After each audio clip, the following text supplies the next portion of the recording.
Esta é uma entrevista concedida ao Conselho Regional de Administração do Rio de Janeiro, no seu programa Contra a Capa, apresentando os meus livros na área de comunicação empresarial. São vários assuntos tratados de interesse dos profissionais atualmente. Assista, você irá gostar. Olá, seja bem-vindo ao nosso programa Contra a Capa, literatura e administração para você, aqui nas mídias do CRA-RJ. E hoje nós vamos falar com a administradora e professora Ana Shirley França sobre o livro Comunicação Oral nas Empresas, como falar bem em público. Tudo bem, Ana? Olá, Érica, tudo bem? E também gostaria de saudar aqueles que estão nos assistindo. Muito bom falar com você mais uma vez aqui no Contra a Capa. E vamos falar de alguma coisa que muita gente tem medo. Medo, horror, ojeriza, receio, falar em público. Como que surgiu a ideia de escrever esse livro sobre isso que bota muita gente de perninha bamba? Sem dúvida nenhuma. Esta é uma das razões pela qual eu busquei escrever, né? Mostrar para as pessoas que escrever não precisa trazer para nós um sofrimento profundo, porque nós percebemos isso na universidade. Alunos, professores. E aí o professor diz assim: mas eu não vou dar palestra, não. Eu vou tremer e não vou dizer nada. Mas veja, faz parte da profissão de professor falar em público. Professor que não fala em público morre de fome. Verdade. Porque ele necessita de plateia. Então, esse falar em público, quando nós falamos, ele é muito amplo. Ele não é simplesmente você dar uma palestra. Na verdade, você está atuando na sua profissão. Imagina um jornalista que não gosta de falar em público ou tem medo. Fica complicado. Muito complicado. Faz parte da profissão. Então, esse livro ele foi escrito justamente nessa perspectiva de trazer às pessoas contribuições para que eles consigam compreender que falar não é fácil, mas existem instrumentos que facilitam a nossa fala. Outro aspecto importante, Érica, se me dá licença para falar, é sobre a questão da escola em relação à oralidade. Você mesma pode refletir. Que exercícios você realizou na sua escola ou na sua faculdade para que você falasse melhor?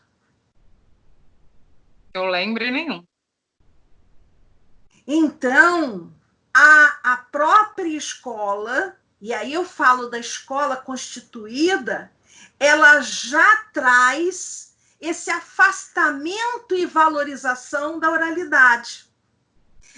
Aquela velha ideia, a falar, qualquer um fala. Desde que eu era bebê. Então, nós vamos perceber que existe algo errado aí no processo. Porque nós somos seres muito mais orais do que seres da escrita. Nós, desde o momento que nós acordamos até o momento que nós dormimos, somos muito mais orais do que escrevemos. E por que a oralidade não é privilegiada na formação estudantil? Essa é uma indagação que eu sempre coloco. E é uma das razões que me levaram a escrever este livro. Eu falo sobre isso dentro do livro. E é interessante que, por não haver esse tipo de exercício, digamos assim, na escola instituída, como você chamou, quando chega nas empresas, quando chega nas organizações, não há o costume, não há a expertise, e a comunicação oral nas empresas acaba sendo prejudicada, não é isso? Perfeitamente. Não só na questão que diz respeito ao conteúdo da fala, mas também a questão de neutralizar sentimentos negativos na hora de falar em público. Porque não tenha dúvida, muitos problemas da oralidade advêm de questões emocionais. Na verdade, a pessoa procura trazer sentimentos intrínsecos que tragam algum complicador para a fala. E aí ele não fala mesmo, não é? Você observa, há pessoas que, quando vão falar, ficam gagas. Há pessoas que vão falar, esquecem tudo. Há outros que correm para o banheiro.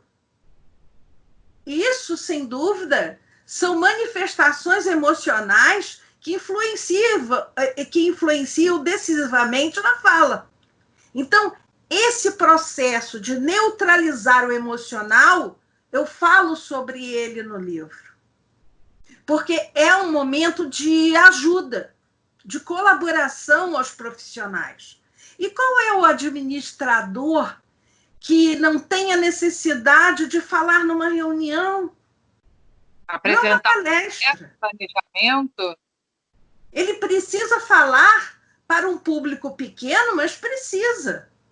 Então, nós ensinamos aqui não só as questões de apresentar conteúdos, construir argumentos e usar a língua diferente do que se pensava. Falar qualquer coisa serve. Não. Principalmente se você está em nível de organização, em nível de empresa. Você não pode falar qualquer coisa. Você precisa escolher bem as palavras. Você precisa pensar bem as ideias. Tudo isto nós consideramos no nosso livro. Mas eu, particularmente, considero que a parte mais importante é mostrar aquele que é leigo no assunto da comunicação empresarial de que é preciso controlar as emoções. E existem formas, existem técnicas, e essas técnicas eu ensino no livro.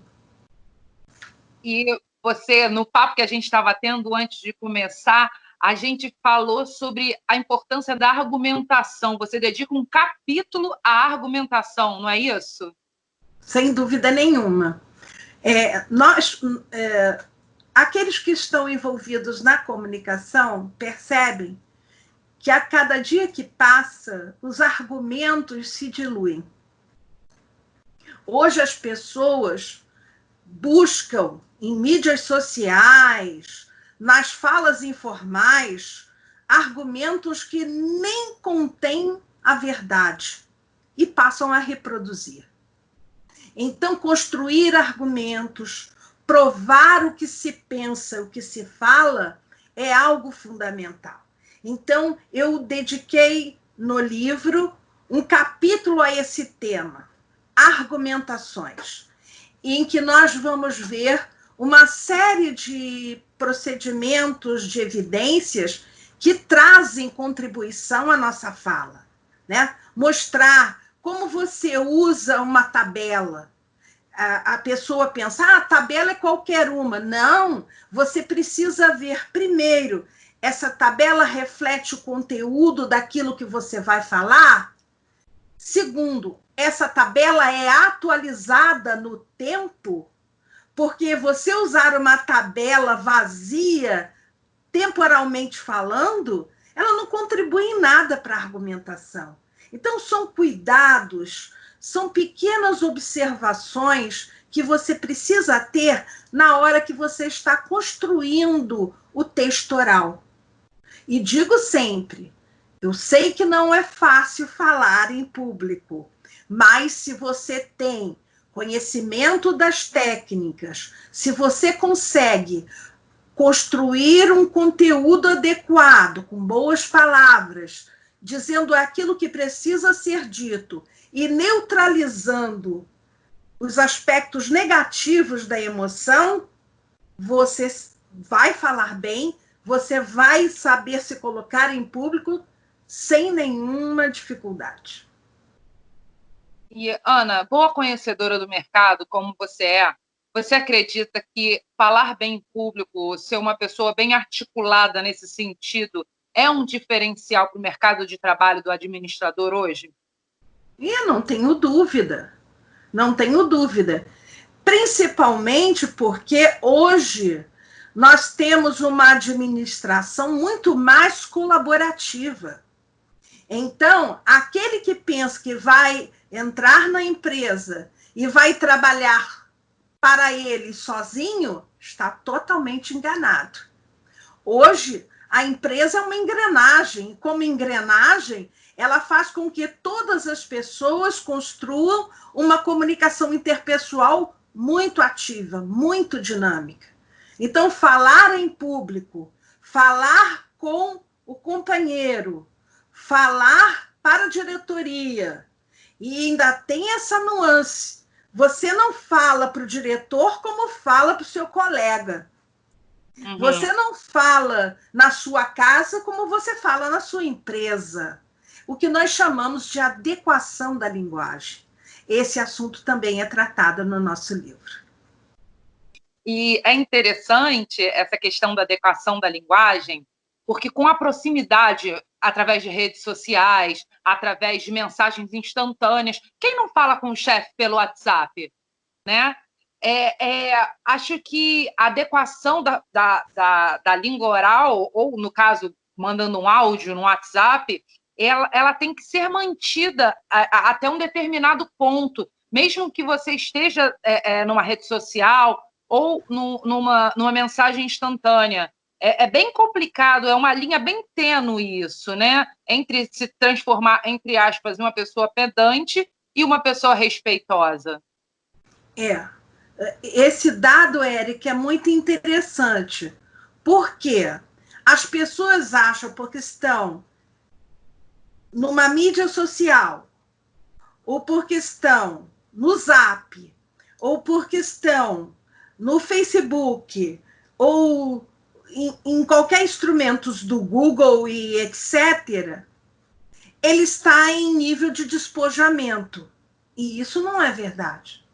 Nós mostramos no nosso livro justamente isso, que a organização pressupõe formalidade.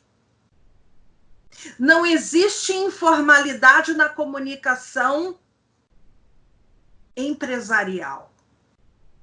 A não ser aquela comunicação com o colega do lado, com um amigo de muitos anos, que você brinca. Agora, quando você está em nível de decisão, de poder decisório, de organização para resultados, você precisa ser formal. Então, essa formalidade, ela não é só da escrita, não. Ela também é da oralidade quando você está nesse ambiente que exige essa formalidade. Nós precisamos compreender que quando nós falamos com pessoas, autoridades, pessoas superiores e que dependem daquilo que nós estamos transmitindo como mensagem, nós precisamos ser formais. Nós precisamos ter um vocabulário adequado. Nós precisamos buscar frases bem construídas. Não podemos falar palavras de baixo calão.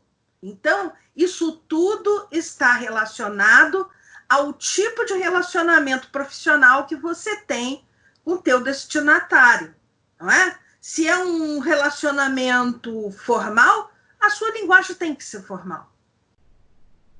E uma das nuances que você destaca, um dos conceitos que você destaca no seu livro, é a questão da comunicação oral ser a mais importante dentro da organização. Porque você manda um e-mail para formalizar alguma coisa, mas alguma coisa que já foi discutida numa reunião, já foi discutida, a ideia já foi discutida num brainstorm, né? Algo do tipo. Você formaliza, mas a comunicação oral, ela é mais importante. É preciso saber falar, não é isso? Sem dúvida nenhuma. Saber falar dentro do ambiente profissional, e eu não digo só na área da administração, não, sabe, Érica? Eu digo também em relação a toda e qualquer profissão. Hoje, você ter domínio da oralidade, falando com clareza, falando com conteúdo e neutralizando o aspecto emocional, vai te trazer contribuições efetivas na tua vida profissional. E diria não só profissional, pessoal também. É muito difícil aquele que não consegue se expressar. É muito complicado aquele que não consegue fazer valer o que pensa, porque as pessoas não compreendem. Então, falar é muito importante. E nós, volto a dizer aquilo que nós falávamos anteriormente, é uma pena que a escola não dedique mais tempo a ensinar a oralidade.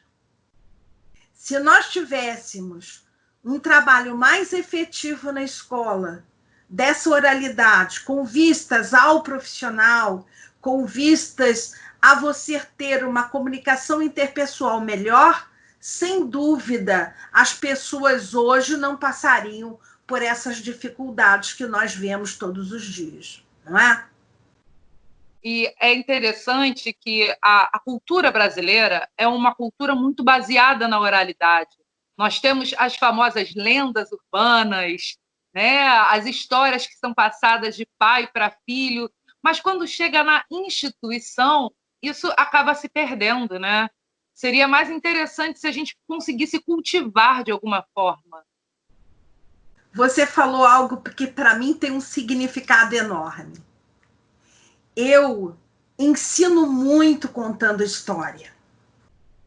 Então, você observa que quem ensina contando história, contando casos, contando incidentes, precisa ter uma dicção e oralidade muito boa.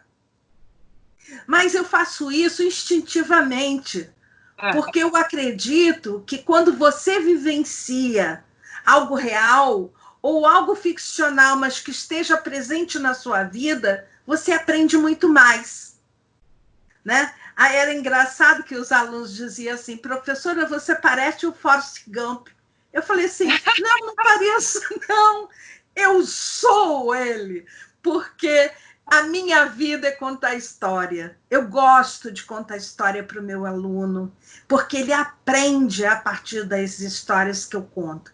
Engraçado que eu coloco as histórias que eu conto nas minhas aulas no LinkedIn. As pessoas que nem compreendem aquilo. São histórias quase piadas, sabe? Mas são muito motivadoras para aprender. Eu vou até aproveitar e contar uma rapidinha para você, Érica. Por favor, eu comecei a te seguir hoje, nos conectamos hoje no LinkedIn, né? Antes da entrevista, já vou querer ler todas, já quero saber, pode começar. Pois é, eu tenho um caso que eu conto de um senhor que entrou num trem de metrô junto com um anão. Os dois se sentaram e as estações foram passando. Na terceira estação, o anãozinho começou a escorregar no banco. Aí um senhor muito solidário que estava perto colocou o anãozinho no lugar. E o senhor só observando. E toda hora o anãozinho escorregava. E o senhor, o solidário homem, ia lá e colocava ele no lugar. Quando foi na quinta vez que ele escorregou, o senhor disse para ele: escuta, você não consegue ficar sentado direito? O anãozinho furioso disse para o senhor: senhor, há 5 estações que eu tento descer e este homem não permite. Meu Deus! Aí eu mostro nessa história que nem tudo que você vê,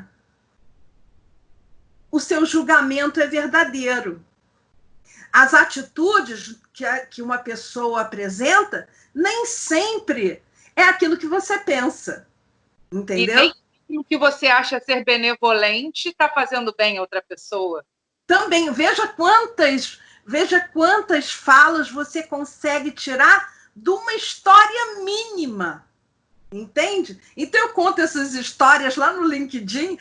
Alguns, eu tenho muitos leitores, mas alguns acho que nem compreendem por que eu escrevo aquilo. São aulas que são, na verdade, motes para as minhas aulas, sabe?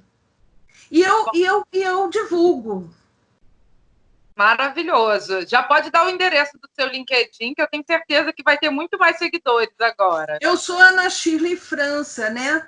Eu sou Ana Shirley França no LinkedIn, sou Ana Shirley França no Facebook. Não tem outra, então te garanto que vamos ter muito mais gente. Então, vamos lá, Ana Shirley França, Forrest Gump, Tom Hanks. Conta pra gente o que você falaria para um leitor que acabou de comprar o seu livro, sentou no sofá, sentou na beira da cama, vai começar a ler.